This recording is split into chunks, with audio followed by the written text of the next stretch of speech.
Hello everyone, welcome back to my channel जिसका नाम है science and math with Kirti, जिसमें हम पढ़ रहे हैं क्लास 10th के लिए मैथ्स। ठीक है, और इसमें हम जो है वो कौन सा चैप्टर पढ़ रहे हैं, तो हम पढ़ रहे हैं क्लास 10th का 9th चैप्टर, जो आपका अपडेटेड सिलेबस है। उसमें जो है ये चैप्टर अब 9th चैप्टर हो चुका है। कौन सा? Light, reflection and refraction. ठीक है, वो हम पढ़ रहे हैं। अगर आप हिंदी मीडियम के स्टूडेंट हैं तो बच्चों आपके लिए ये वीडियो नहीं है। आपके लिए जो वीडियो है वो इसी वीडियो के डिस्क्रिप्शन बॉक्स में मैंने लिंक आपको मतलब उसमें लिंक डाल दिया है, वहां से आप हिंदी मीडियम के लिए इस वीडियो को देख सकते हो। ठीक है, तो चलिए शुरू करते हैं आज का टॉपिक, जिसका नाम है representation of images formed by spherical mirror using रे डायग्राम। स्फेरिकल मिरर क्या होते हैं ये हमने पिछले वाले पार्ट में सीख लिया था। तो अगर किसी स्टूडेंट ने पिछली वीडियो को नहीं देखा है तो प्लीज आप बैक जा करके उस वीडियो को देख सकते हो। वहां पे उसका लिंक भी मैंने डिस्क्रिप्शन में डाल दिया है। ठीक है, तो ये टॉपिक ऐसा है जिसमें बहुत से बच्चे कंफ्यूज रहते हैं, तो इसलिए इस टॉपिक को अच्छे से सीखेंगे। ये वीडियो थोड़ा सा लंबा रहेगा,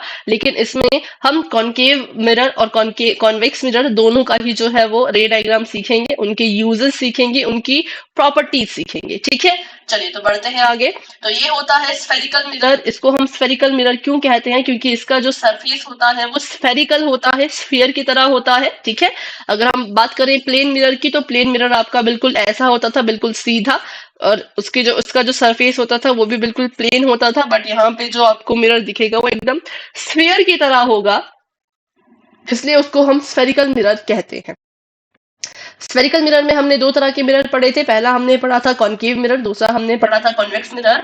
concave mirror, the mirror whose reflecting surface is curved inward, जो ऐसा मिरर होता है जिसका जो रिफ्लेक्टिंग सरफेस है वो अंदर की तरफ को होता है। जैसे कि आप देख पा रहे हो, ये जो लाइन लगी है ब्लैक से कलर की, है ना, ब्लैक कलर की जो ये कर्व बनी है, ये अंदर की तरफ को प्लेन है, और बाहर की तरफ को ऐसे छोटी छोटी छोटी छोटी लाइंस जो है वो बनाई है। अच्छा, ये छोटी छोटी छोटी लाइंस जो बनाई है क्या है? तो ये होती है सिल्वर कोटिंग। क्या होती है? Silver coating. क्यों करते हैं? देखो, किसी मिरर को अगर बनाना हो ना, तो आपको जो खिड़की पे जो शीशा लगता है ना, उसी शीशे का इस्तेमाल करते हैं। ये बस उस शीशे को एक तरफ से ऐसे सिल्वर की कोटिंग कर देते हैं, जिससे वो शीशा बन जाता है। ग्लास होता है वो, ग्लास को अगर हम सिल्वर की कोटिंग कर दें तो वो एक मिरर बन जाता है। तो इसका मतलब ये है कि जो आपका ये कॉनकेव मिरर है, इसके आउटर सरफेस पर सिल्वर की कोटिंग की है, और इसका जो ये इनर सरफेस है ये वाला, इसका यूज हम रिफ्लेक्शन के लिए करेंगे। ठीक है, तो चलो फिर करते हैं स्टार्ट और आगे बढ़ते हैं, अगले मिरर के बारे में पढ़ लेते हैं। तो नेक्स्ट जो मिरर है उसको हम कहते हैं कॉन्वेक्स मिरर। ये ऐसा मिरर होता है जिसका रिफ्लेक्टिंग सरफेस बाहर की तरफ को होता है, आउटवर्ड होता है। आप देख पा रहे होंगे इसकी जो हमने कोटिंग की है वो अंदर की तरफ को कोटिंग की है, तो इसका कौन सा सरफेस रिफ्लेक्ट करेगा? जो ये आउटर सरफेस है ये रिफ्लेक्शन के लिए यूज होगा। किसमें? कॉन्वेक्स मिरर में। अब इसको हम एग्जाम्पल से हमने समझा था चम्मच की मदद से। तो जो उल्टा चम्मच होता है वो काम करता है कॉन्वेक्स मिरर का, और जो हमारा सीधा चम्मच होता है, बिल्कुल अंदर की तरफ को जो चम्मच होता है सीधा ऐसे मुड़ा हुआ, वो काम करता है कॉनकेव मिरर का। कैसे याद रखें कि कॉनकेव मिरर कैसा होता है, कॉन्वेक्स मिरर कैसा होता है? तो कॉनकेव से याद रखो, कॉनकेव में केव वर्ड छुपा है। केव मतलब गुफा। तो जब भी आपको ये बनाना है, कॉनकेव मिरर बनाना है, असल में आपको एक गुफा बनानी है जिसका रास्ता यहां से खुलेगा। ठीक है, तो ये आपका कॉनकेव मिरर हो गया। एक बार आपको कॉनकेव बनाना आ जाए तो फिर उसी का उल्टा कॉन्वेक्स। अगर ये कॉनकेव है तो ये कॉन्वेक्स है, सिंपल। ठीक है, क्योंकि जब आप रे डायग्राम बनाओगे तो आपका जो मिरर होगा वो ऐसा आपको बनाना पड़ेगा। चलो तो आगे देखते हैं। अब हम बात कर लेते हैं कॉनकेव और कॉन्वेक्स मिरर के बारे में, कुछ इंपॉर्टेंट चीजें जो आपको रे डायग्राम बनाने के लिए काम में आएंगी। ये है कॉनकेव मिरर, सिर्फ कॉनकेव लिख रही हूं, और ये है कॉन्वेक्स मिरर। मिरर आप अंडरस्टूड कर लेना कि ये मिरर है, और ये है कॉन्वेक्स मिरर। ठीक है, अब यहाँ पर देखो तो एक सीधी ऐसे लाइन जाएगी, बिल्कुल ऐसे जो है वो सीधी सी लाइन जाएगी, जिसको हम नाम देते हैं प्रिंसिपल एक्सिस का। इसको हम कहते हैं कि ये एक्सिस है। कैसी एक्सिस है? तो ये प्रिंसिपल एक्सिस है, जो कि दोनों के पास होगी, कॉनकेव के पास भी और कॉन्वेक्स के पास भी। ठीक है, दोनों के पास ही सेम सेम चीजें होती हैं, बस डायरेक्शन में फर्क होता है। अब हमें पता है, अभी हमने स्टार्टिंग में ही देखा कि ये जो हमने स्फेरिकल मिरर बनाया था वो एक ऐसा गोला सा बनाया था, तो असल में ये भी एक गोला ही है। ये भी क्या है, तो ये भी एक ऐसे सर्कल की मदद से बना है। हम सभी को पता है सर्कल के पार्ट्स के बारे में। सर्कल के पास एक सेंटर होता है, तो इसके पास भी एक सेंटर होगा। ठीक है, तो यहाँ पर जो बिल्कुल बीचों बीच होगा, इसको हम कहेंगे कि ये सी है। सी मतलब सेंटर ऑफ कर्वेचर। ठीक है, क्या है ये, पूरे पूरे कर्वेचर का सेंटर है।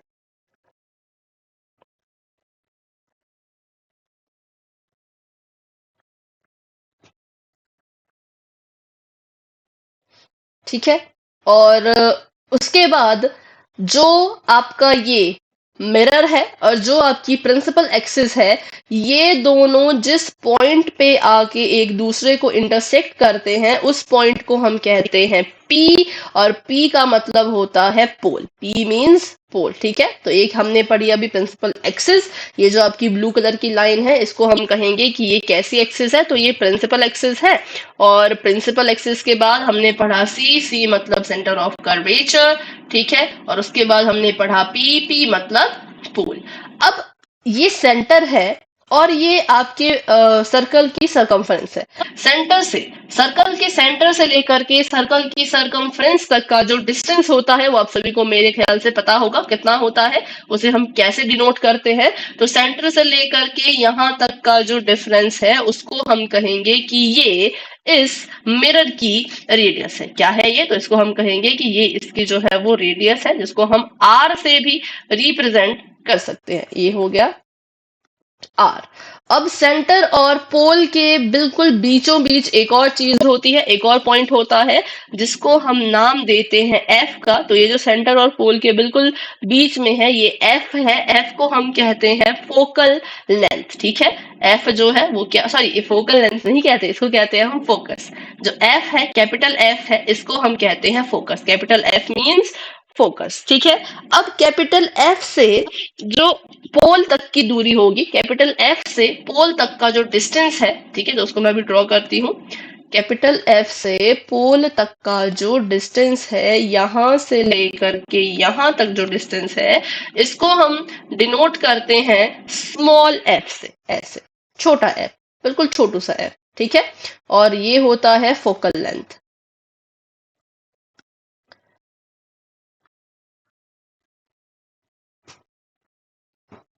Focal length.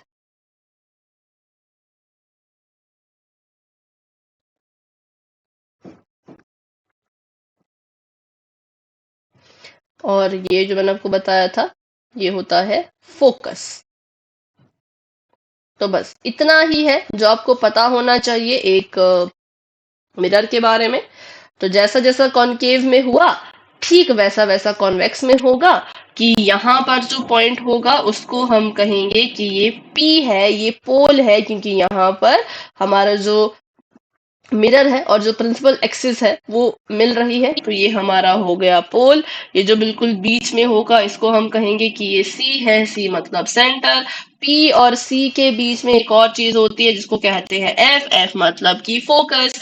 सी से लेकर के पी तक का जो डिस्टेंस है, उसको हम कहेंगे आर। ठीक है, उसको हम कहेंगे आर। और एफ से लेकर के एफ से लेकर के पी तक का जो डिस्टेंस है, उसको हम कहेंगे स्मॉल एफ, मतलब फोकल लेंथ। तो बस इतना ही था जो आपको पता होना चाहिए किसी भी मिरर के बारे में। ठीक है, तो चलो इसका अगर आप स्क्रीनशॉट लेना चाहते हो तो ले सकते हो, फिर से रिवाइंड करके वीडियो देखना चाहते हो तो वो भी कर सकते हो। ठीक है, आगे बढ़ते हैं अभी के लिए। तो अभी हमने रेडियस और फोकल लेंथ की बात की, तो इनके बीच में एक रिलेशन होता है। वो रिलेशन ये होता है कि जो रेडियस होती है बच्चों, वो हमेशा फोकल लेंथ की डबल होती है।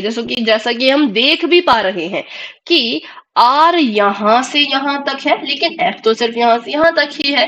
तो हमें देख रहे हैं कि जो आर है वो एफ से काफी बड़ा है, काफी ज्यादा, मतलब इसकी लेंथ बहुत ज्यादा है, तो हम ऐसा कह सकते हैं कि ये जो f होता है वो हमेशा ही r के डबल होता है, सॉरी, जो r होता है वो हमेशा ही f के डबल होता है। अगर मैं बोलूं कि अगर f जो है बच्चों वो 10 सेंटीमीटर है, f कितना है, 10 सेंटीमीटर है, मैं पूछूं r निकालो, तो आप बोलोगे कि r तो भाई फोकल लेंथ की डबल होती है, तो r को ऐसे कैसा रखेंगे और फोकल लेंथ में 2 की मल्टीप्लाई कर देंगे और आपके पास r आ जाएगा 20 सेंटीमीटर। ठीक है, सॉरी, रेडियस आ जाएगी 20 सेंटीमीटर।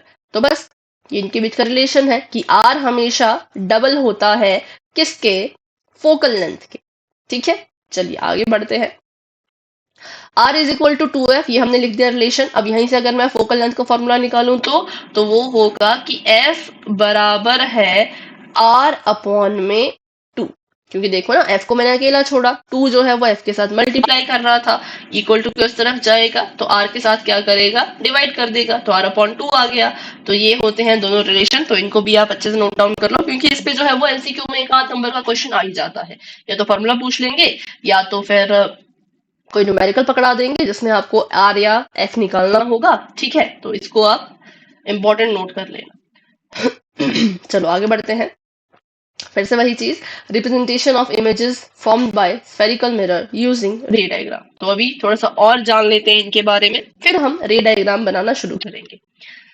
तो बीच में होता है सेंटर, उसके बाद होता है फोकस और उसके बाद होता है पोल। आपको यहाँ पे कुछ केसेस याद रखने पड़ेंगे। देखो होता क्या है, कैसे एक मिरर जो है वो इमेज को रिफ्लेक्ट करता है, कैसे इमेज बनाता है। तो मान लो कोई ऑब्जेक्ट यहाँ पे रखा है, इस ऑब्जेक्ट से क्या होगा, लाइट ऑब्जेक्ट पे पड़ेगी, ये ऑब्जेक्ट लाइट को फिर एमिट करेगा, ऐसे से जो है वो छोड़ता जाएगा, आगे की तरफ को छोड़ता जाएगा, और ये जो रेज जा रही हैं ये मिरर से टकराती जाएंगी, मिरर से टकरा के ये वापस जाएंगी। ठीक है, वापस चलती जाएंगी, और जब ये वापस जाएंगी तो हमारी आंखों तक पहुंचेंगी, और फिर हमें मिरर में वो किसी भी वस्तु की या किसी भी ऑब्जेक्ट की इमेज दिख जाएगी। ठीक है, तो ये होता है इसके पीछे का पूरा रीजन कि कैसे किसी ऑब्जेक्ट की रिफ्लेक्शन बनती है। तो ये इसके पीछे का पूरा लॉजिक था कि इमेज से जो है वो रेज जाएंगी, मिरर से टकराएंगी, और मिरर जो है वो उनको रिफ्लेक्ट बैक करेगा, जिस एंगल से वो रिफ्लेक्ट बैक करेगा उस एंगल से फिर वो इमेज हमारी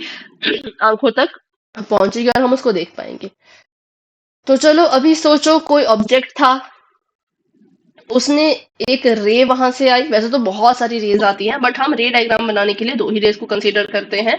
तो जब भी किसी ऑब्जेक्ट से रे बिल्कुल सीधी आएगी, बिल्कुल सीधी पैरेलल टू प्रिंसिपल एक्सिस, देखो ये जो ग्रीन लाइन है ये ब्लैक लाइन के बिल्कुल पैरेलल है, तो पैरेलल है ये एक्स एक्सिस के। तो जब भी कोई लाइन, कोई रे एक्सिस, सॉरी, प्रिंसिपल एक्सिस के पैरेलल आती है, तो जब वो वापस रिफ्लेक्ट बैक होगी तो वो फोकस से रिफ्लेक्ट बैक होगी। बस ये रूल्स है कुछ एक जो आपको याद रखने हैं कि अगर लाइन आ रही है बिल्कुल सीधी, बिल्कुल पैरेलल टू प्रिंसिपल एक्सिस, तो क्या होगा, जब वो रिफ्लेक्ट बैक करेगी तो वो फोकस से रिफ्लेक्ट करेगी। ठीक है, अब आगे बढ़ते हैं।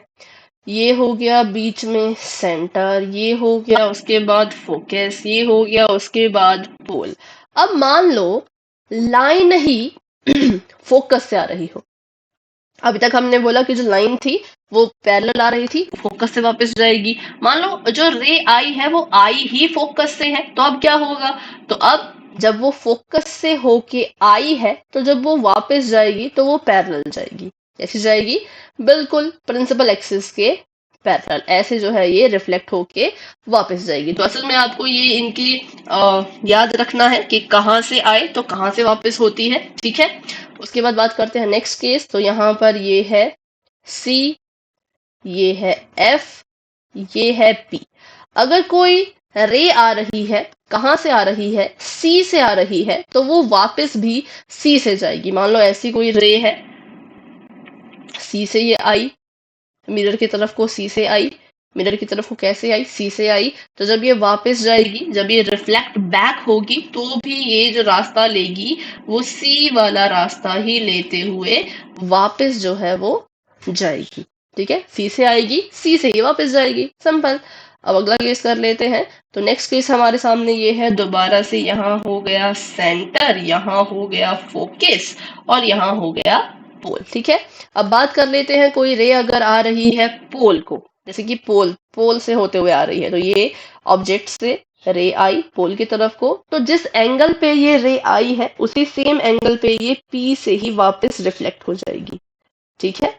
क्या होगा, पी से ही वापस जो है वो रिफ्लेक्ट हो जाएगी। तो ये है हमारे 4 केसेस जो कि आपको पता होने चाहिए किसी भी रे डायग्राम को बनाने के लिए।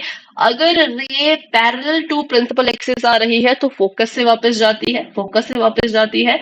अगर रे आ ही फोकस से रही है तो वो वापस जाएगी पैरेलल।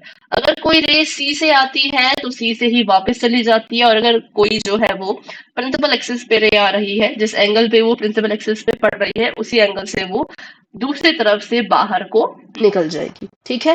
तो चलिए, अब उम्मीद है आपको ये चारों केसेस अच्छे से क्लियर हो चुके होंगे, क्योंकि इनका इस्तेमाल हम करेंगे रे डायग्राम्स बनाने में। तो ये है आपका, जो आपने अपनी बुक में भी टेबल पढ़ा होगा, रे डायग्राम्स भी बनाए होंगे, है ना।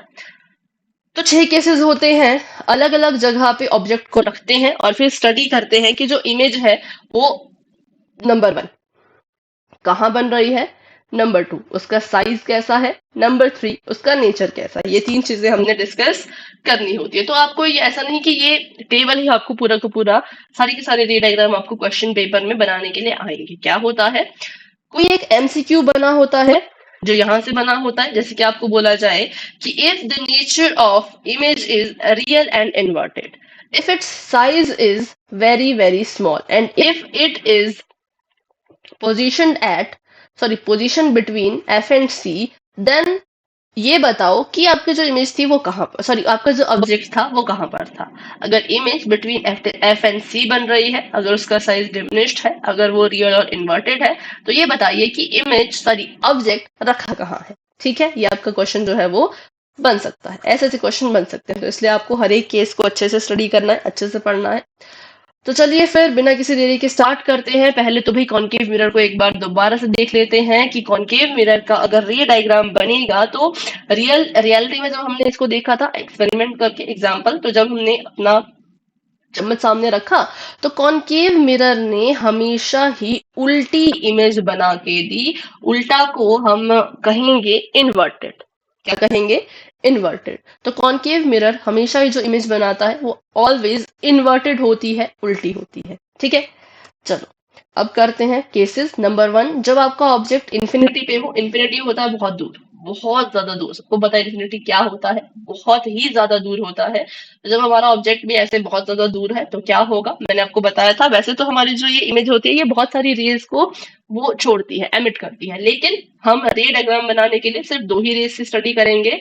तो मान लो हमारे इस ऑब्जेक्ट से एक रे बिल्कुल सीधी आई, हमेशा ही जितने भी रे डायग्राम करोगे उसमें हमेशा ही एक लाइन तो बिल्कुल सीधी ही आएगी, ठीक है। और वो हमेशा फोकस से गुजर के वापस चली जाती है। लाइन हमारी यहां से आई, ऐसे को आई, ठीक है, ऐसे को हमारी लाइन आई, और ऐसे करते हुए क्या हुआ, वो फोकस से बाहर निकल गई। सेकेंड नंबर, अब लाइन हमारी नीचे से एक और बिल्कुल स्ट्रेट लाइन आई पैरेलल टू प्रिंसिपल एक्सिस आई, तो जब ये रिफ्लेक्ट करेगी तो रिफ्लेक्ट बैक ये भी फोकस से होते हुए ही करेगी। देखो ये आ रही है यहाँ से, ऐसे ऐसे ऐसे आ रही है, लेकिन जब रिफ्लेक्ट हुई तो वापस जो है ये फोकस से होते हुए ही जा रही है।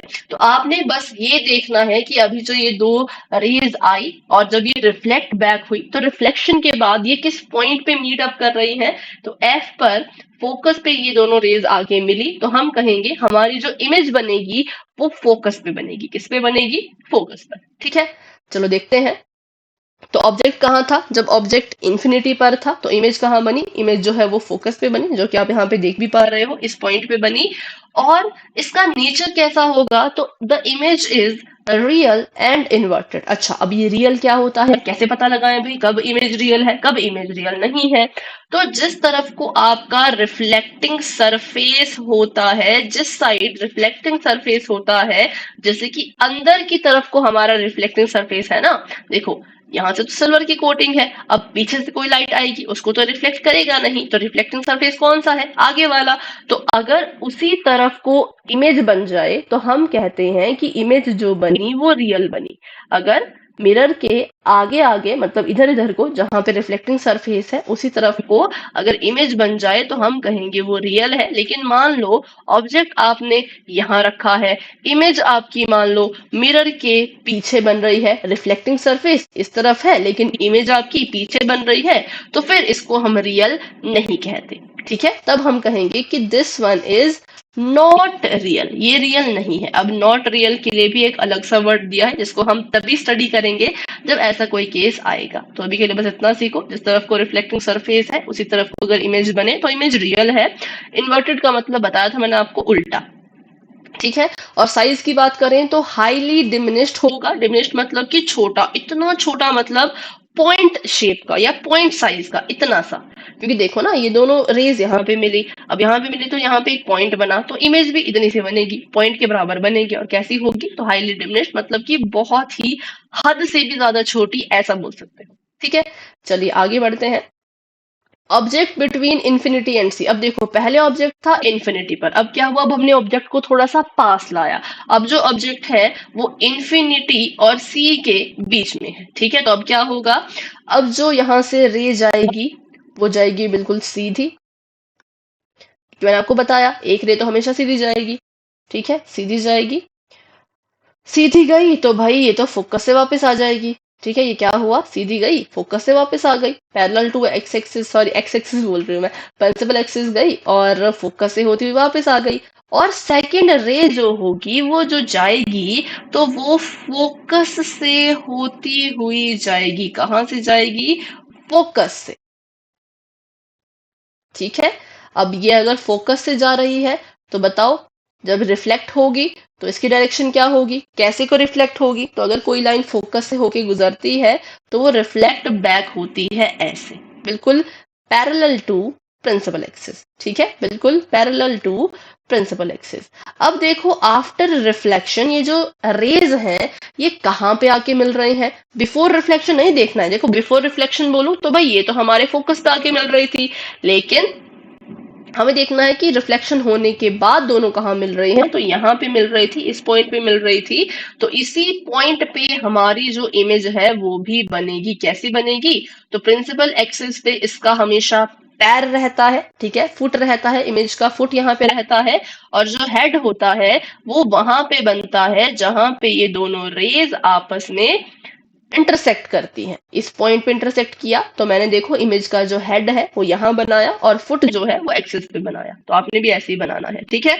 तो अभी हमने देखा कि हमारा जो ऑब्जेक्ट था वो जब इंफिनिटी और सी के बीच में था, तो जो आपका इमेज बनी वो सी और एफ के बीच में बनी। इंफिनिटी और सी के बीच में ऑब्जेक्ट था, लेकिन इमेज कहाँ बन रही है? सी और एफ के बीच में।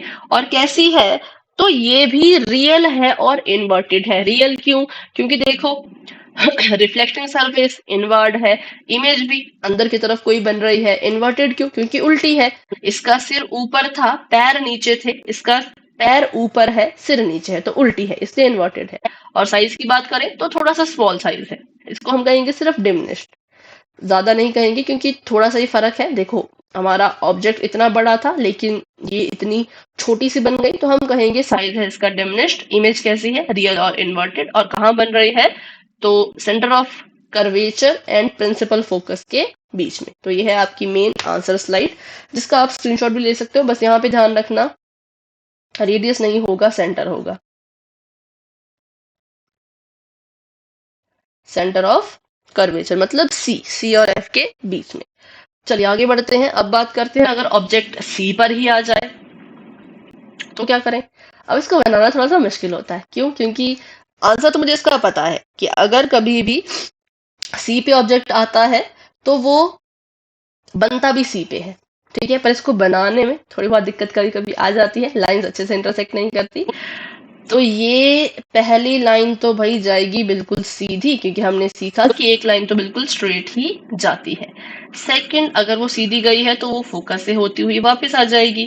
ठीक है, और सेकंड लाइन जो जाएगी वो जाएगी फोकस से, और फोकस से गई है तो स्ट्रेट बिल्कुल वो रिफ्लेक्ट होगी ऐसे। पर ये थोड़ा सा भी गलत हो गया। अच्छा चलो पॉइंट बना देते हैं, मुझे इस पॉइंट पर लाना था। चीजों को, लाइंस को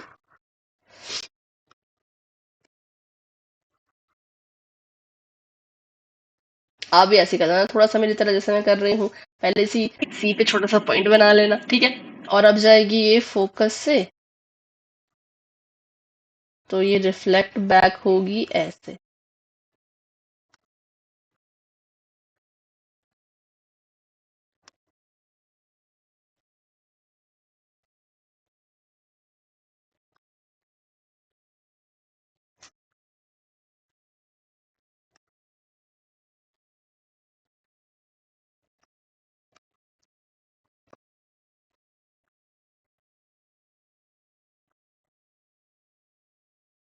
ठीक है, ऐसे। चलो, तो रिफ्लेक्ट हो गई, तो यहाँ पर इस पॉइंट पे आके ये दोनों अपनी रेज जो है वो मिल गई, और इस पॉइंट पे मिल रही हैं, तो यहाँ पे बनेगा हमारे ऑब्जेक्ट का हेड और यहाँ पे बनेगा फुट। तो जब भी आपका जो ऑब्जेक्ट होता है वो सेंटर ऑफ कर्वेचर पे रखा होता है, तो बिल्कुल जो इमेज होती है वो भी सेंटर ऑफ कर्वेचर पर ही बनती है, ठीक है। और इसका जो साइज वगैरह की बात करें, तो साइज और हाइट और शेप बिल्कुल ही सिमिलर होती है, बिल्कुल सिमिलर, ठीक है। तो बस इतना था, इसमें ज्यादा कुछ नहीं था। तो यहाँ पे आप इसको अच्छे से देख सकते हो, जहां भी ज्यादा दिक्कत नहीं हुई लाइंस को मिलाने में। एक लाइन गई है ऐसे बिल्कुल सीधी और फोकस से वापस आ गई, एक लाइन गई है फोकस से और बिल्कुल सीधी जो है वो वापस आ गई, तो सी पे जाके ये टकराए और सी पे हमारी हमें इमेज मिल गई। तो image formed at centre of curvature C. जब object centre of curvature C पर होगा तो इमेज भी उसी पर बनेगी। इमेज के नेचर की बात करें तो इमेज होगी रियल और इन्वर्टेड। फिर से रियल है क्योंकि जिस तरफ को हमारी रिफ्लेक्टिंग सरफेस है उसी तरफ को इमेज बन रही है, एंड सेकंड इन्वर्टेड है, उल्टी है, ठीक है। और साइज की बात करें तो बिल्कुल सेम साइज होगा, जैसे जितना साइज ऑब्जेक्ट का है उतना ही साइज हमारे इमेज का भी होगा, करेक्ट है। तो चलिए आगे बढ़ते हैं, अब बात करते हैं कि ऑब्जेक्ट को हमने और करीब ले आए। अभी हमारा ऑब्जेक्ट सी पर था, अब हमारा ऑब्जेक्ट सी और एफ पे है। तो अब क्या होगा, अब ध्यान से देखना, क्योंकि ऑब्जेक्ट सी और एफ के बीच में है, तो अब ऑब्जेक्ट की जो रे है ना वो सी से जाएगी। एक तो सीधी जाएगी, वो तो हमें पता है, सीधी तो जा रही है, बिल्कुल स्ट्रेट जा रही है, तो वो तो सीधी ही जाएगी। ऐसे जाएगी और ऐसे फोकस से वापस आ जाएगी, ठीक है। लेकिन जो सेकंड वाली होगी, अब क्योंकि सी को इसने क्रॉस कर लिया है, तो अब जो सेकंड रे है वो सी से होके ही गुजरेगी ऐसे, ऐसे, ठीक है। अब अगर ये सी से गुजर रही है तो फिर ये सी से अगर ये आ रही है तो वापस भी सी से जाएगी, तो इसलिए ये कुछ ऐसा होगा। और इनको जब हम आगे को मिलाते जाएंगे तो एक पॉइंट आएगा जब ये दोनों रेज आपस में जो है वो इंटरसेक्ट कर जाएंगी, और वहां पर फिर हमें हमारी इमेज मिलेगी। स्क्रीन से बाहर चला गया पर मिले नहीं आपस में। चलो फिर से एक बार कोशिश करते हैं, क्या पता मिल जाए। थोड़ा सा इधर कर देती हूँ इसको, क्योंकि ये काफी दूर तक जाती है लाइंस, ठीक है।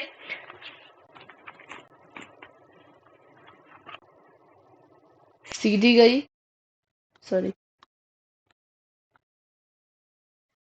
बिल्कुल स्ट्रेट गई, फोकस से होती हुई वापस आ गई। थोड़ा सा और लंबा कर देते हैं, वापस आ गई, ठीक है। और एक रे जाएगी सेंटर ऑफ कर्वेचर से,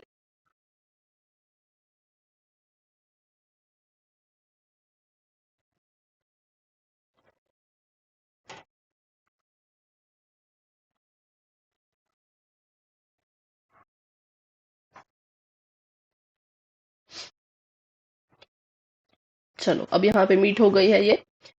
इसको थोड़ा सा और आगे बढ़ा देते हैं, इसको भी थोड़ा सा और आगे बढ़ा देते हैं ताकि आपको दिख जाए अच्छे से, ऐसे। यहाँ पे ये कर गई, यहाँ पे दोनों रेज आपस में मिल गई, तो इधर ही हमारा ऑब्जेक्ट बनेगा, ठीक है। और कैसा बनेगा, तो इन्वर्टेड बनेगा, क्योंकि जहां पर रेज मीट करती हैं वहां पे ऑब्जेक्ट का सिर बनता है, ऐसे सिर बनता है, ठीक है। और ऊपर की तरफ को क्या बनता है, तो ऊपर की तरफ को जो है वो फुट बनता है, ऐसे याद रख लेना। ये तो ये हमारी इमेज यहाँ पे बन गई। इसको ध्यान में रखना है कि जब इसने सी को क्रॉस कर लिया, जब हमारे ऑब्जेक्ट ने सी को क्रॉस कर लिया, तो एक रे तो सीधी जा रही है, वो तो हमेशा सीधी ही जाएगी। लेकिन अब क्योंकि सी क्रॉस हो चुका है तो एक रे अब सी से भी जाएगी। तो अगर कोई रे सी से जा रही है तो वापस जब आएगी तो सी से ही वापस आएगी, उसी सेम रास्ते से वापस भी वो आएगी। अगर कोई जा रही है सीधी पैरेलल तो वापस आएगी फोकस से, लेकिन अगर कोई जा रही है सी से तो वापस भी आएगी सी से। तो इसलिए हमारा जो है वो ये यहाँ पे इमेज बन चुकी है। अगर ऑब्जेक्ट सी और एफ के बीच में है तो इमेज जो फॉर्म होगी वो सी पे, sorry, image is formed away from C, मतलब सी से दूर, सी से पीछे, ठीक है। और नेचर इसका वही है, real and inverted, but size क्या है तो एन लार्ज है। एन लार्ज मतलब बड़ा है। देखो ऑब्जेक्ट हमारा कितना छोटा सा है, ऑब्जेक्ट इतना छोटा, लेकिन इमेज देखो कितनी बड़ी है, इमेज इतनी बड़ी है, तो इसलिए एन लार्ज। अब अगर ऑब्जेक्ट फोकस पे ही आ जाए तो अभी भी इसने देखो सी को क्रॉस किया है तो सी से आगे ही ना, चाहे फोकस पे जाए, चाहे बीच में रहे, चाहे जहां जहां मर्जी जाए, है तो अभी भी ये फोकस पे। तो अभी भी जो एक रे जाएगी वो सी से होकर ही जाएगी, ठीक है। एक रे जो जाएगी वो सी से होकर ही जाएगी, ऐसे।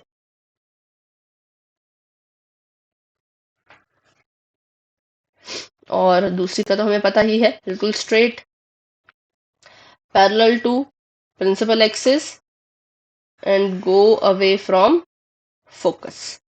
तो यहाँ पे हमने देखा कि ये दोनों जो लाइंस हैं आपस में, ये दोनों बिल्कुल पैरेलल लाइंस हैं। पैरेलल लाइंस कभी आपस में मीट नहीं करती, कहाँ जाके मीट करती हैं तो इन्फिनिटी पे जाके ये लाइंस आपस में मीट करेंगी। तो इसलिए हम कहेंगे अगर ऑब्जेक्ट फोकस पर होगा तो आपका जो इमेज है वो कहाँ बनेगी, वो इन्फिनिटी पे जाके बनेगी। कहाँ बनेगी, इन्फिनिटी पे जाके, ठीक है।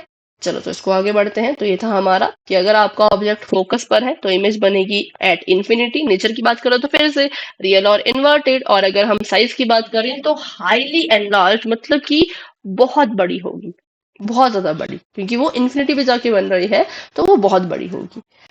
चलो नेक्स्ट देख लेते हैं। जब आपका जो ऑब्जेक्ट है वो फोकस और पोल के बीच में, देखो ये इन 5 केसेस को अच्छे से याद कर लो कि इन 5 केसेस में इमेज का जो नेचर है वो हमेशा रियल और इनवर्टेड रहता है जब तक इमेज फोकस तक है या फोकस से पीछे। ऐसे याद रखना, जब आपकी इमेज फोकस पर है या फोकस से पीछे ही है तब तक उसकी जो नेचर है वो रियल और इन्वर्टेड रहेगा। लेकिन जैसे ही इमेज फोकस को क्रॉस करती है, फोकस से आगे आ जाती, जैसे कि यहाँ पे आ गई, फोकस और पोल के बीच में आ गई, तो यहाँ पे क्या होगा, यहाँ पर अब इसका नेचर चेंज हो जाएगा। क्यों, क्योंकि देखते हैं अभी, क्योंकि ये सेंटर ऑफ कर्वेचर से इधर है तो एक रे तो भाई सेंटर ऑफ कर्वेचर से ही जाएगी, ठीक है।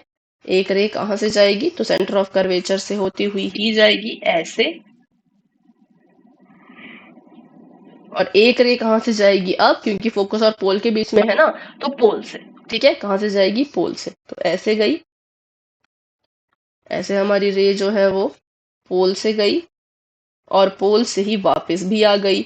अब देखो ये जो दो रेज है ना ये पैरेलल नहीं है। अगर ये पैरेलल होती तो हम कहते कि इन्फिनिटी पे जाके मिल जाएगी, पर ये तो पैरेलल ही नहीं है। अगर लाइंस पैरेलल नहीं है तो वो कभी मीट ही नहीं करेंगी, कभी मिलेंगी ही नहीं, तो मतलब इसकी इमेज ही नहीं बनेगी। तो जब ऐसा केस आता है कि मिरर के इस तरफ को इमेज नहीं बनती तो हम क्या करते हैं, हम अपनी मर्जी से इसको जो है वो पीछे की तरफ को लाइंस को बढ़ा देते हैं और इसको जो है वो वर्चुअली ऐसा शो करते हैं कि ये मिरर के पीछे जाके कहीं पे मिल गई। ऐसा हम खुद से शो करते हैं, ठीक है।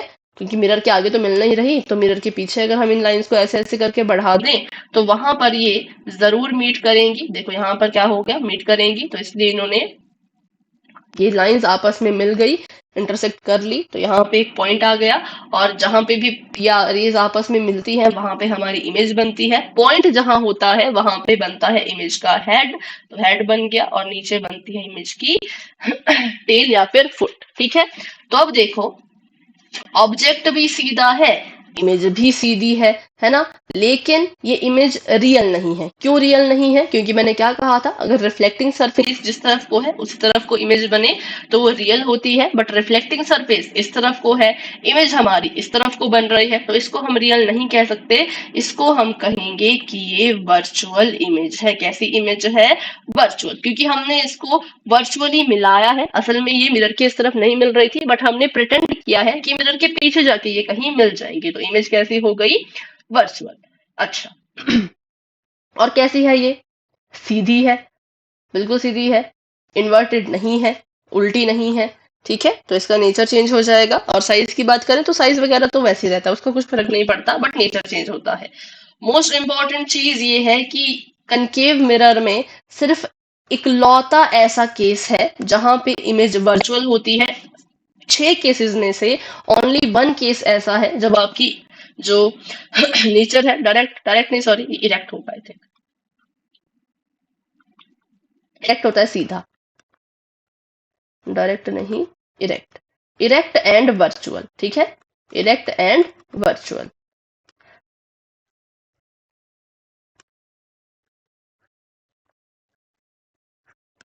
तो इमेज का नेचर है इरेक्ट, मतलब बिल्कुल सीधी खड़ी है। और कैसी है? वर्चुअल है, क्योंकि मिरर के पीछे है। और साइज कैसा है? तो साइज है एनलार्ज, क्योंकि ऑब्जेक्ट से बड़ा ही इमेज का साइज है। तो ये है एक अलग सा केस, किसका? कनकेव मिरर का। कनकेव मिरर के 6 केसेस थे, 6 में से 5 केसेस जो थे वो थे रियल और इन्वर्टेड वाले, लेकिन एक इकलौता केस है वर्चुअल और इरेक्ट वाला, ठीक है। तो बस इसके इतने केसेस थे, ये हमने अच्छे से कर लिए हैं। अब देखते हैं आगे। अब हम बात कर लेते हैं कॉन्वेक्स मिरर की। तो कॉन्वेक्स मिरर के बस 2 ही केस होते हैं। पहला केस, इन्फिनिटी पर जब आपका ऑब्जेक्ट हो तो उसकी पोजीशन क्या होगी, और इन्फिनिटी और पोल के बीच में जब आपका ऑब्जेक्ट हो तो उसकी इमेज कैसी होगी। बस इतना ही, इसमें 2 ही केसेस होते हैं, ठीक है। तो जब ऑब्जेक्ट इन्फिनिटी पर है तो हमें पता है जब इन्फिनिटी पे ऑब्जेक्ट होता है तो उसकी जो रेज बिल्कुल सीधी आती है, एक ऐसे को आएगी और एक ऐसे को आएगी। ये वाली रे जो है वो ऐसे बिल्कुल पीछे को चली जाएगी, क्योंकि ये जो मिरर है ये इसको रिफ्लेक्ट कर देगा। क्या कर देगा? पीछे को रिफ्लेक्ट कर देगा। और यहाँ से भी क्या होगा, तो यहाँ से भी इसकी रिफ्लेक्शन हो जाएगी ऐसे पीछे को। अब इसने तो भी इसको रिफ्लेक्ट कर दिया। एक जो रे है वो ऐसे ऊपर को जा रही है, दूसरी जो रे है वो बिल्कुल नीचे को आ रही है। ये दोनों भी कभी इस तरफ तो मिल नहीं पाएंगी। ऐसा तो है नहीं कि मैं इसको ऐसे ऐसे बढ़ाते जाऊं और ये ऐसे मुड़ करके मिल जाएगी। नहीं, ऐसा तो नहीं होगा, है ना। तो इसका मतलब ये जो मिरर की जिस तरफ को रिफ्लेक्टिंग सरफेस है उस तरफ को ये नहीं मिल पा रही है, तो हमें क्या करना पड़ेगा, इनको पीछे की तरफ को बढ़ाना पड़ेगा। और पीछे की तरफ को बढ़ाएंगे तो ये जो है वो फोकस पे जाके मीट करेगी, क्योंकि हमें पता है जब रेज बिल्कुल पैरेलल आती हैं तो कहाँ पे जाके मीट करती हैं? फोकस पे जाके, ठीक है।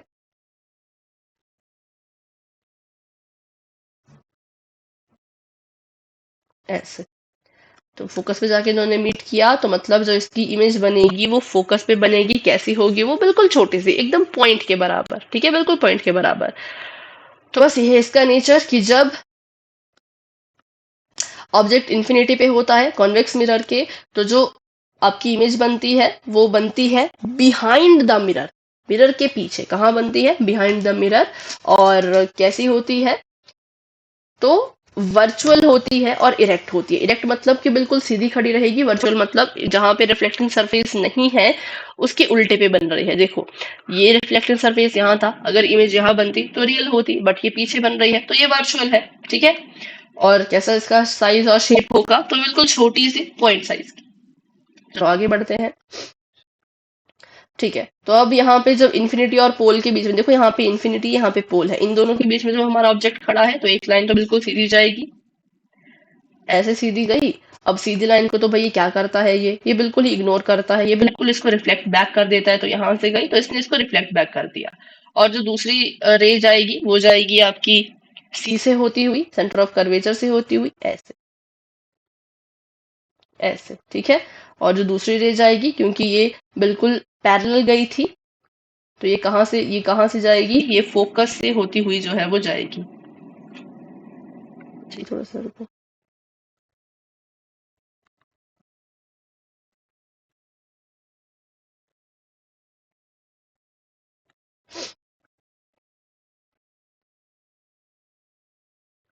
ठीक है, ये ऐसा था, बिल्कुल एक तो सीधी नहीं बनती, ऐसा था। इसने इसको क्या किया? रिफ्लेक्ट बैक किया तो ये फोकस से होती हुई चली गई।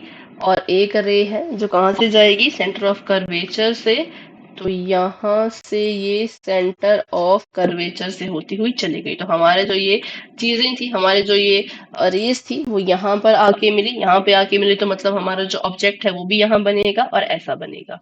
अब अगर हम बात करें तो ये सी से होती हुई गई और सी से ही ये रिफ्लेक्ट बैक भी हो गई। ठीक है,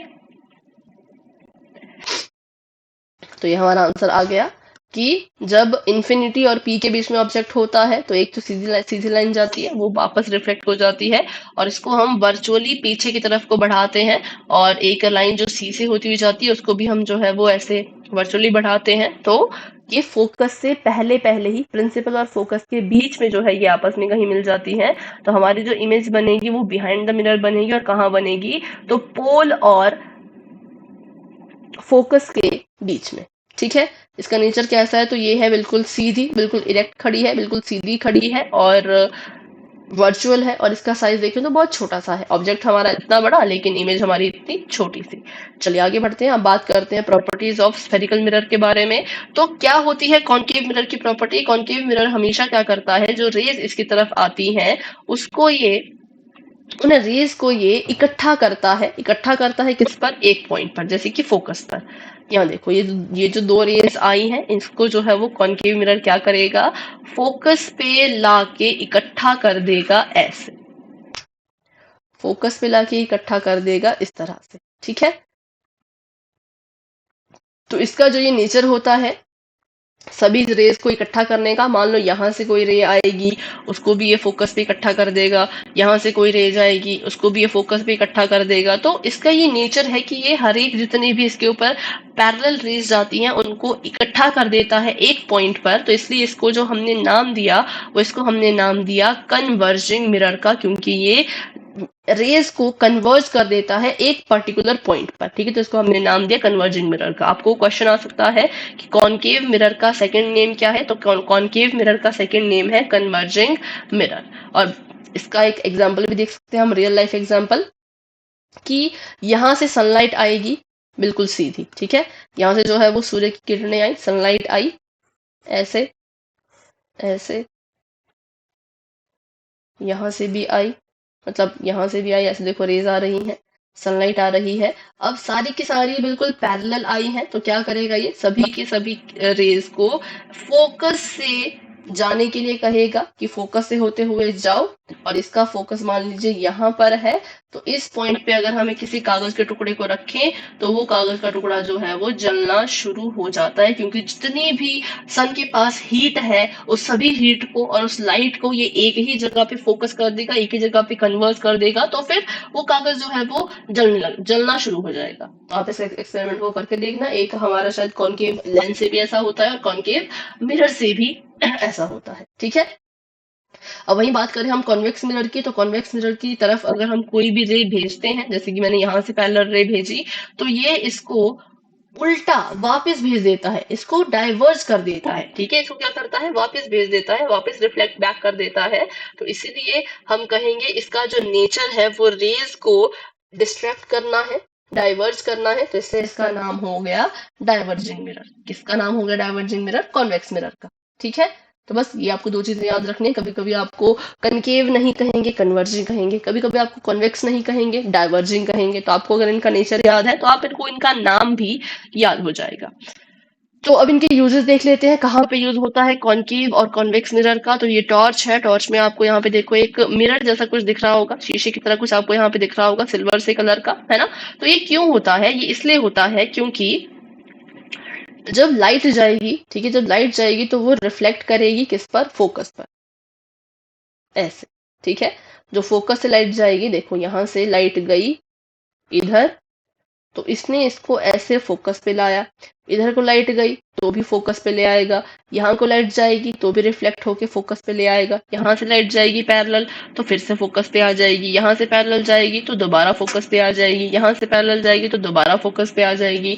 तो ऐसे करते करते कॉन्केव मिरर टॉर्च की लाइट जैसे हम ऑन करते हैं, सभी के सभी जो हमारी ये रेज होती हैं इसको एक जगह पे फोकस कर देता है, फोकस पे फोकस कर देता है, जिस वजह से जो ये हमारी लाइट है वो बिल्कुल ऐसी सीधी जाती है जैसे कि इसको हमने बिल्कुल फोकस करके रखा है, क्योंकि इसमें लगा ही वैसा मिरर है, लगा इसमें कॉनकेव मिरर है, तो इसलिए हमें लगता है कि बिल्कुल सीधी लाइन कैसे जा रही है, बिल्कुल सीधी टॉर्च की रोशनी कैसे जा रही है। तो ऐसा इसलिए होता है क्योंकि इसमें लगा होता है कॉनकेव मिरर। अब बात करते हैं और भी कुछ एग्जाम्पल्स की। तो देखो टॉर्च की जो लाइट है, ये हो गया। सर्च लाइट है, ये भी देखो बिल्कुल ऐसे बिल्कुल पॉइंट की तरह जा रही है ना, बिल्कुल सीधी ऐसे जा रही है। तो यहाँ से भी हम देख सकते हैं कि ये भी कॉनकेव मिरर का यूज किया है। बात करें हेडलाइट की, तो हेडलाइट जब ऑन करते हो तो वो भी एक ही जगह पे ऐसे फोकस करती है। ऐसा नहीं होता कि हेडलाइट जो है वो ऐसे पूरे चारों दिशाओं में फैल जाएगी, डाइवर्ज हो जाएगी उसकी रोशनी, नहीं, वो बिल्कुल सीधी ऐसे जिस लाइन में आपने जिस लाइन की हेडलाइट को ऑन किया बिल्कुल उसी लाइन में बिल्कुल सीधा जाता है उसकी रोशनी, और हमें दिखता है कि आगे क्या क्या है। ठीक है, तो वहां पे भी कॉनकेव मिरर यूज होता है। और इसके यूजेस है, डेंटिस्ट भी कॉनकेव मिरर का यूज करते हैं। बात करें शेविंग के लिए, तो इसके लिए भी कॉनकेव मिरर का यूज करते हैं, क्योंकि हमने देखा कॉनकेव मिरर पे जब इमेज बनती है तो एनलार्ज बनती है। जब हमारा सेंटर पे था, आई थिंक, है ना, नहीं सेंटर ऑफ कर्वेचर पे नहीं, उससे आगे जब था सेंटर ऑफ कर्वेचर और प्रिंसिपल एक्सिस के फोकस के बीच, सी और एफ के बीच में जब हमने ऑब्जेक्ट रखा था, तो उसकी जो इमेज बनी थी वो इतनी बड़ी बनी थी, बहुत बड़ी बनी थी। देखो पीछे जाके बिल्कुल पीछे ऐसे कोने में जाके मिली थी लाइंस, और हमारी इमेज कितनी बड़ी बनी थी। तो वैसे ही यहाँ पे होता है, शेव करते करते अगर आपको देखना हो तो आपको मिरर के पास जाना पड़ेगा। पास जाओगे तो आपका चेहरा थोड़ा सा बड़ा आपको दिखेगा, जिससे कट वगैरह लगने के चांसेस कम रहते हैं। वैसे ही दांत में कोई कीड़ा लग गया हो या कोई जर्म्स हो या कुछ भी हो, कैविटी हो, तो वो भी हमें कॉनकेव मिरर से ही दिखती है, क्योंकि जितना आप उसको पास करोगे उतनी इमेज बड़ी बनेगी, एनलार्ज बनेगी। और वैसे सोलर फर्नेस में भी इसका यूज करते हैं, क्योंकि देखो कॉनकेव मिरर अगर लगा होगा, सन रे आएगी, यहाँ फोकस कर देगी, सन रे आएगी, यहाँ फोकस कर देगी, यहाँ से आएगी, यहाँ पे फोकस कर देगी, यहाँ से आएगी, यहाँ पे फोकस कर देगी। तो इस पॉइंट पे सारी की सारी रेज को फोकस कर देगा, और यहाँ पे हमने जो भी खाना वगैरह बनाना है या पानी वगैरह गर्म करना है वो यहाँ पे रख देंगे, तो उससे फिर हमारा जो खाना वगैरह है या जो भी पानी कुछ भी करना है, कुछ भी पकाना है, तो आराम से पक जाएगा। ठीक है, तो सोलर फर्नेस में भी हम कॉनकेव मिरर का ही यूज करते हैं, क्योंकि इसका नेचर होता है सारी की सारी रेज को एक ही तरफ बिल्कुल फोकस करने का, बस। ठीक है, अब बात करते हैं हम कॉन्वेक्स मिरर की। तो कॉन्वेक्स मिरर का नेचर होता है कि ये क्या करता है, ये बड़े से ऑब्जेक्ट को छोटा करके दिखाता है। तो यहाँ पे कोई बड़ी सी सड़क है, ये इसको बिल्कुल छोटा करके दिखाएगा। छोटा करने से क्या होगा, हम काफी दूर तक के एरिया को देख सकते हैं। हमारे पीछे कितनी गाड़ियां हैं, कितनी क्लोज है, कितनी दूर है, वो सब कुछ हमें आराम से दिख सकता है। अगर यहीं पे हम कॉनकेव मिरर लगा दें तो कॉनकेव मिरर से हमें सड़क बहुत छोटी दिखेगी। क्यों? क्योंकि कॉनकेव मिरर जो है वो इमेज को काफी बड़ा कर देता है, और बड़ा कर देगा तो हमें कम चीजें दिखेंगी, कम चीजें दिखेंगी तो एक्सीडेंट ज्यादा हो सकते हैं। तो इसलिए कॉन्वेक्स मिरर चीजों को कर देता है छोटा, मतलब इमेज में छोटा कर देता है, रियल में नहीं, इमेज में छोटा करके दिखाता है। तो एरिया भी छोटा, एरिया भी हमें ज्यादा दिखता है, और गाड़ियां वगैरह भी काफी ज्यादा दिख जाती है। वैसे ही यहाँ पे भी लगता है कॉन्वेक्स मिरर। क्यों? क्योंकि देखो ये बेसिकली उन जगह पे लगाया जाता है जहां पे आगे मोड़ हो, ऐसी कोई कर्व आने वाली हो, तो बिल्कुल सेंटर में इसको लगाया जाता है, ताकि जो व्हीकल यहाँ से आ रहा है उसको, अब ये तो नहीं दिख सकता ना कि मोड़ के उधर कोई गाड़ी है या नहीं है, वो तो नहीं देख सकता क्योंकि वो तो इस पॉइंट पे है। अब यहाँ से ऐसा तो है नहीं कि आंखों को घुमा के ऐसे देख लेगा, नहीं। तो इसलिए वो क्या करेगा, वो यहाँ पे बैठा हुआ इस मिरर में देख लेगा, कन्वेक्स मिरर में, क्योंकि कॉन्वेक्स मिरर जो है वो बड़े से एरिया को बिल्कुल छोटा करके दिखाता है। तो वो देख लेगा कि इस मोड़ के परे जो है कोई व्हीकल आ रहा है कि नहीं आ रहा है। अगर आ रहा है तो भाई कितने व्हीकल आ रहे हैं, या जो भी आपको इन्फॉर्मेशन चाहिए कि मोड़ के उस पार क्या हो रहा है, वो सब कुछ आपको ये कॉन्वेक्स मिरर दे देगा। तो किसी बड़ी चीज को छोटा करना है, मतलब उसको छोटे में देखना है, उसको जो है वो डाइवर्ज करना है, तो आपको कॉन्वेक्स मिरर का यूज करना है। लेकिन अगर आपको किसी छोटी चीज को बड़ा करना है, फोकस करना है, किसी टॉर्च की लाइट को फोकस करना है, हेडलाइट को फोकस करना है, या किसी चीज को बड़ा करके देखना है, तो फिर आपको कॉनकेव मिरर का यूज करना पड़ेगा। ठीक है, तो ये थे हमारी आज की वीडियो में, जहाँ पे हमने कॉन्वेक्स कॉनकेव मिरर के बारे में थोड़ा सा पढ़ लिया, उनके जो नेम्स हैं वो हमने पढ़ लिए, रे डायग्राम हमने सीख ली, और इनके यूजेस भी हमने सीख लिए। तो अगर आपको वीडियो अच्छा लगा हो तो आप वीडियो को जरूर लाइक कीजिएगा, अपने थॉट्स कमेंट कीजिएगा, और अपने फ्रेंड्स के साथ इस वीडियो को जरूर शेयर कीजिएगा। और हाँ, चैनल को सब्सक्राइब करना मत भूलना, ताकि जब भी मेरी कोई नई वीडियो आए तो फटाफट से आपको दिख जाए कि हाँ, नई वीडियो आ चुकी है और अब हम पढ़ना शुरू कर सकते हैं। तो चलिए, अभी के लिए सभी को बाय बाय।